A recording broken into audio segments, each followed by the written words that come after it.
Diputada Turres, tiene usted la palabra. Gracias, presidente. Algo he conocido del Parque Pumalín, no mucho en realidad. Y sin duda que lo que hizo Douglas Tompkins es precioso. Hay una gran diferencia entre lo que es ese parque y sus alrededores. ¿Qué duda cabe? Y por cierto que es imposible no reconocerlo.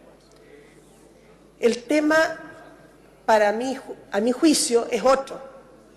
¿Cómo logró construir ese parque? ¿Cómo se hizo de esos terrenos?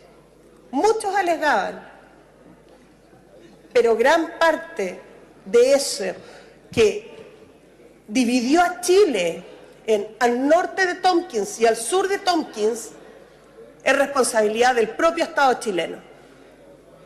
Muchos veíamos y vemos aún como familias que están haciendo patria, que están en zonas tremendamente aisladas, donde para poder hacerse de lo mínimo para su casa, de enseres básicos, tenían que salir a caballo. Como para poder acceder a un par de zapatos para sus hijos, tenían que andar a caballo días para llegar a Chaitén a ver qué es lo que encontraban.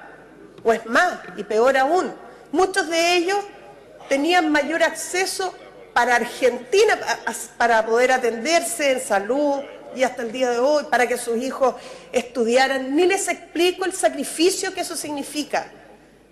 Niños caminando horas para poder llegar a la escuela, en el más absoluto abandono por el Estado de Chile.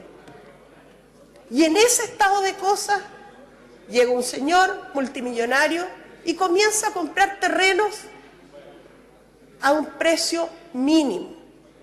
Pero la venta de ese terreno a esos colonos, a esa gente que hace patria, le significaba a veces el poder trasladarse a vivir a un lugar que estuviera un poco más cercano de donde pudieran atender necesidades básicas de sus hijos. En otros casos,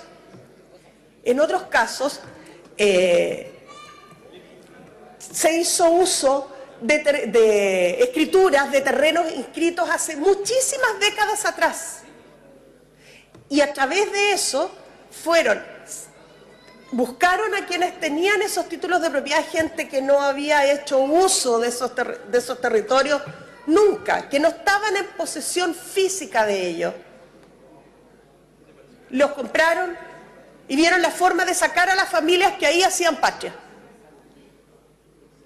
Entonces, presidente, alguien que si bien por una parte hizo un aporte en cuanto al hermoso parque que construyó y a la protección de la naturaleza y todo lo que quieran, el costo que ha tenido eso para nuestra soberanía y para muchas familias en Chile fue demasiado alto. Es difícil que lo entienda gente que vive en Santiago, gente que no vive en la zona, porque no saben cómo vive la gente de los sectores más apartados en el sur de Chile. El señor Tompkins, para poder trabajar en sus tierras, no podían tener hijos, por ejemplo.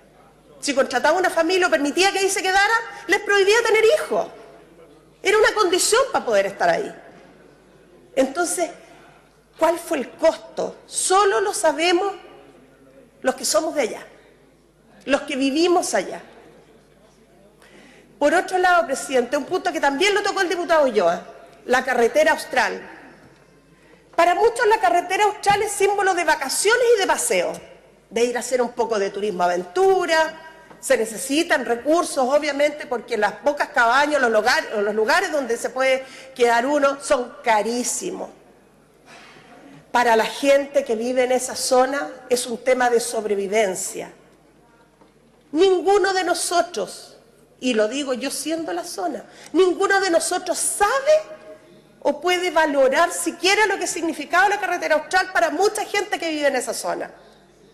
Lo que significa el poder comunicarse por tierra, el no tener que esperar a que mejore el tiempo para poder salir en una lancha pequeña a poder ir a comprar un quintal de harina para poder hacer el pan en el día a día.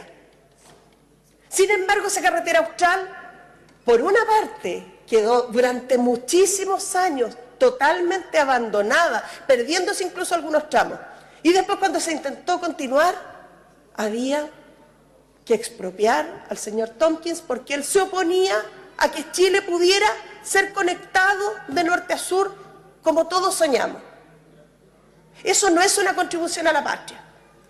La patria no se hace con puros árboles o con un santuario de la naturaleza o con un parque protegido.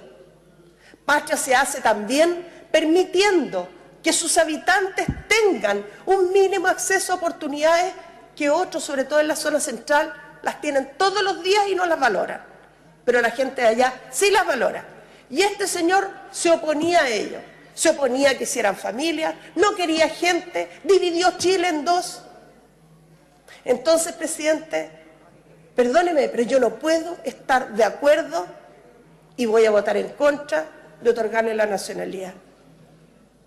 Porque si bien reconocemos lo que significa el cuidado del medio ambiente y de la naturaleza, no podemos dejar de ver el costo que eso tuvo para cientos de familias chilenas, insisto, que hacían y hacen patria en una parte, en lugares donde el Estado los ha dejado en el más absoluto abandono. He dicho, señor presidente.